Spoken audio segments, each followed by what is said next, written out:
abbaa ijoollee lamaati jechuudha namichi kuni. Garuu dubartii kana jireenya isheetitti taphate. Baay'ee takka nama gaddisiisa jechuudha. Maaltu sitti hir'ate? Uffata sii bitaan jira, waan barbaade siin gochaan jira, maaltu sitti hir'atee jira jechuudha. Ofii jireenya dhuunfaa isaa jiraachaa jira. Haadha manaa qaba, ijoollee qaba, abbaa ijoolleeti. Shamarreen tun umuriin ishee waggaa 17 wal bare, har'a garuu umurii waggaa 19 taatu jireenya ishee baay'ee. Ashama harka fuunee jala jirtu bakka jirtetti nageenyi waaqayyoo isiniif haa baay'atu. Guyyaa har'a viidiyoo baay'ee nama aarsu nan qabatti deemne jechuudha. Baay'ee nama aarsa baay'ee jechuudha. Maaliif aartii jechuu dandeessan? Namichi kun umuriin isaa hin beekamu. Hin beekamu jechuudha. Umuriin isaa meeqa akka ta'e namni beeku hin jiru. Hin dubbanne inni jechuudha. Haa ta'u malee garuu shamarreen kun waggaa 19 jechuudha. Gaafa isa waliin jaalala eegaltu waggaa 17. Umurii waggaa 17 jechuudha. Akkasiyyuu ta'ee namichi kun jechuudha. Dargaggeessa hin jedhu namichi kun hin jiran jechuudha. Namichi kun jechuudha. Haadha manaa qaba, ijoollee qaba, ijoollee 2 qaba, haadha manaa qaba jechuudha. Ishee kanaan sin jaaladha jedhaanii akka fuudhuu hedu yeroo dhiyoo keessatti akka fuudhuu hedu dubbateetii jira jechuudha. Garuu haadha manaa qaba bara ijoollee qaba. Jaartii 2ffaa yookiin haadha manaa 2ffaa fuudhuu hede ishee waggaa 19 tana jechuudha. Guddifateetuma sin gaate waggaa 17 irraa kaasee waggaa 2 waliin turanii jiran jechuudha. Hanga waggaa 2 waliin turan kana garuu isheen inni akka daa'ima qabu hin beektu. Akkasumatti waliin jiraachaa turte jechuudha. Gaafa ishee biraa deemu ani fiildiin bahee jedhaan jaartii isaa duraa bira deema jechuudha. Gaafa jaartii 2ffaa bira deemu immoo ani fiildiin deemaa jedhaan jechuudha. Kanaaf namichi kun dubartoota kanneen lamaan biratti fiildii baha jechuudha. Fiildii baha dubartoota lamaan biratti jechuudha. Garuu yaa fuudhu rakkoon qabu yeroo dhiyoo keessatti fuudhuu hidha jechuudha. Nuti yaa fuudhu rakkoon qabu haa fuudhu. Haa ta'u malee garuu warroonni viidiyoo kana hojjetan jechuudha. Maaliif xiqqoo sammuu keenyaafillee yaaduun barbaachisaadha. Sirriitti jechuudha. Har'a nuti viidiyoo tokko argitanii yoo jiraattan jechuudha. Birri isheetiif itti dhiyaatee jechuudha. Sana booda umuriin ishee deemee jira. Ani ishee hin barbaadu birriidha kan isheetti dhiyaatee jira. Nuti waggaa meeqa biyya ormaa keessa ture? Waggaa 4, waggaa 2, waggaa 3 biyya ormaa keessa ture. Osoo kan mabraatiidha jennee hin baasin, kan bishaanii hin baasin, kan gibiraa hin baasin, uffata osoo hin jedhin uffatallee asitti araba nu bita jechuudha. Nyaata osoo hin baasin, osoo wacii garagaraa hin baasin waggaa 2 waggaa 4 birrii keenya qabannee jechuudha. Biyya gallee jireenya jiraachuu hin dandeenye jechuudha. Jireenya qaaloftee jirti, jireenya waddaddee jirti. Warri asii galanillee akkasumatti haasa'an jechuudha. Jireenya waddaddee jirtiidha malee jireenyi bareeda kan namaan jiru tokkollee hin jiru biyyarra yoo bilbilta warra miidiyaatillee yoo ta'e jechuudha. Garuu namichi kun jechuudha. Namichi kun har'a mana 2 jiraachisaa jira jechuudha biyya keessa ta'e. Iccitiin isaa maalidha? Iccitiin isaa maalidha? Mana 2 jiraachisaa jira jechuudha. Dubartii kana fuudhuu hidha.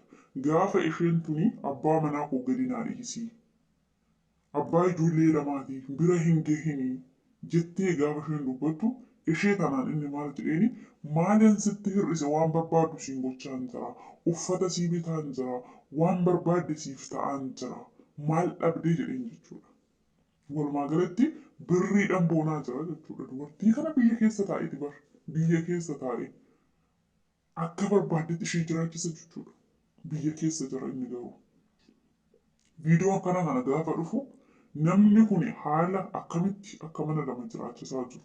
Akkamitti akka bultii tokko ijaarratee jira. Lammaffaa ijaarrachuudhaaf qophii irra jira.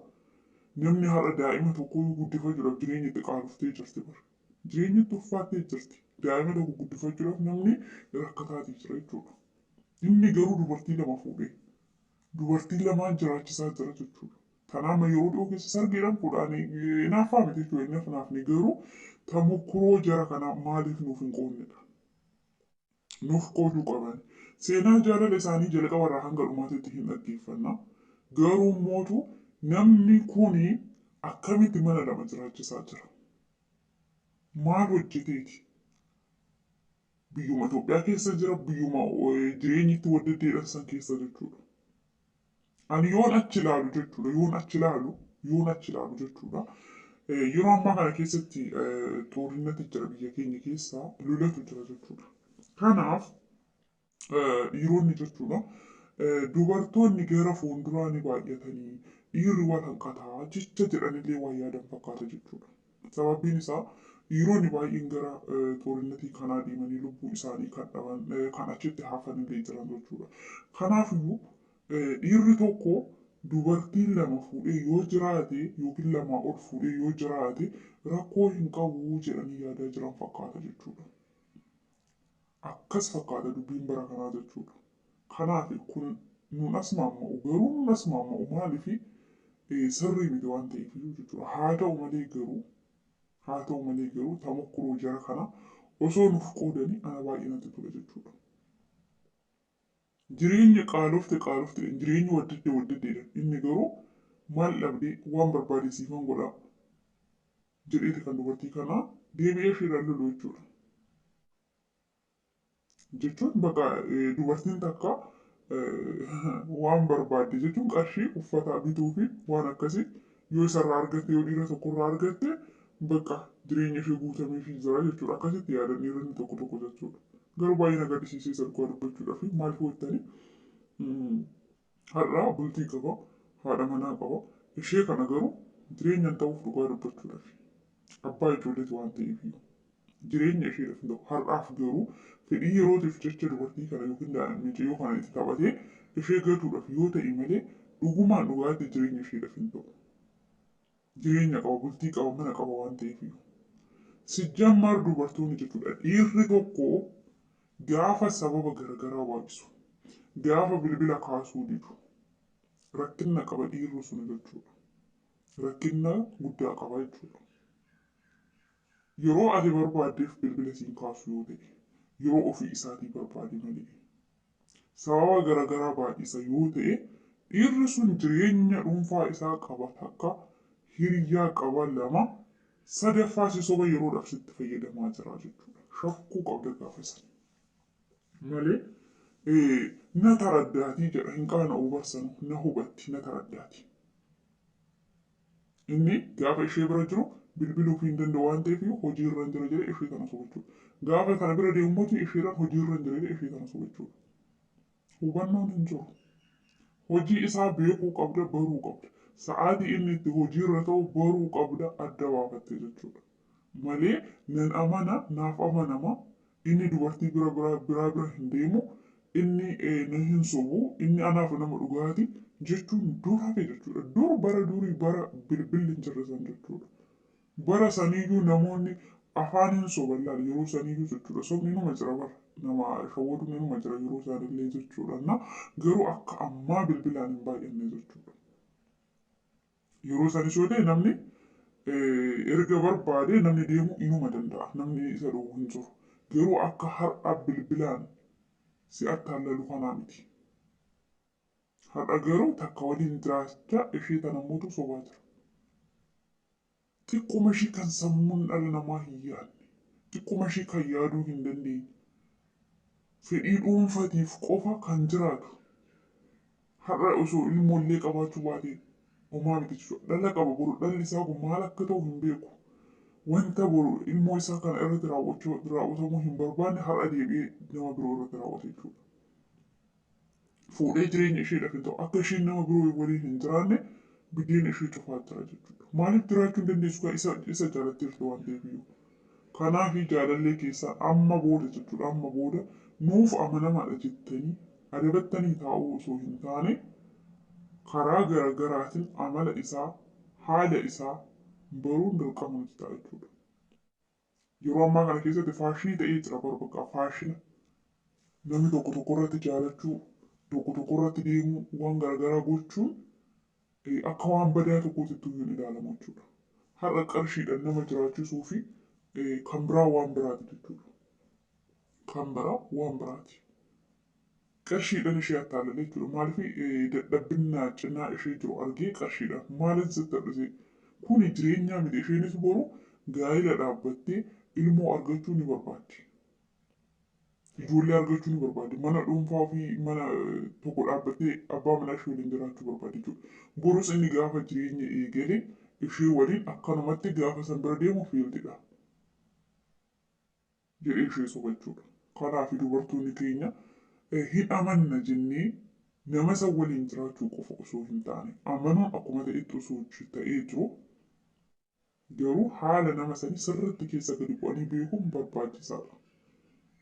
Tarii yeroodhaaf nama san waan amannuuf homaa nutti fakkaachuu danda'a. Waan nurra gahuu illee nutti fakkaachuu qabuu danda'a jechuudha.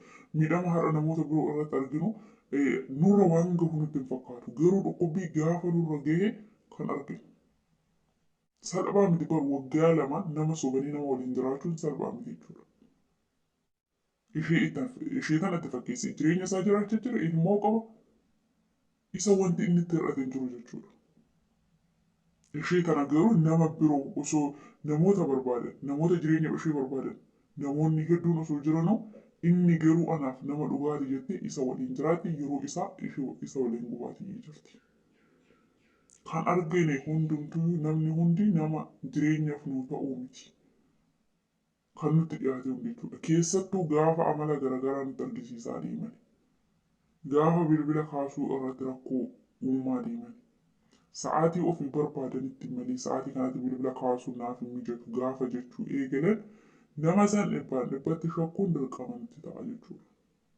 Maaliif san bira gaafa jiru siif kaasuu hin danda'u waan ta'eef. Maaliif isheen bira jirtu sun hin barti dhugaa jirtu barti waan ta'eef.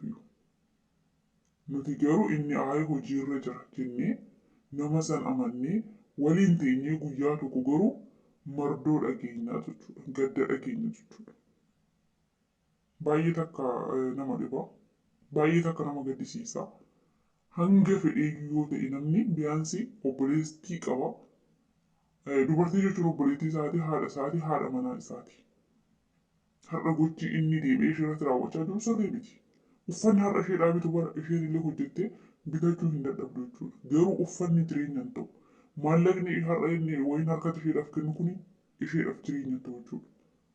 Isheedhaaf garuu jireenya gaariidha, jireenya gammachuuti kan jettee isheen yaaddu isa waliin gaa'ila dhaabbattee mana horattee ijoollee isa waliin argattee jiraachuutu ishee gammachiisa malee carqii har'a inni alarratti ishee ittiin sobu kanaa miti.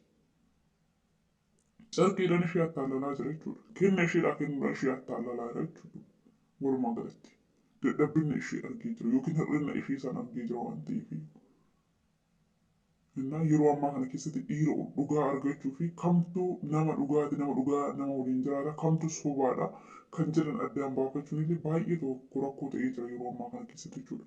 Kan fakkeessu malee kan dhugaa dubbatu muraasadha. Kan dhugaa jiraatu muraasadha jechuudha. Dubartoonnis dhiironnis sanumaadha. Egaa viidiyoon kiyya kana fakkaata. Hanga viidiyoo birootiin walitti deebinutti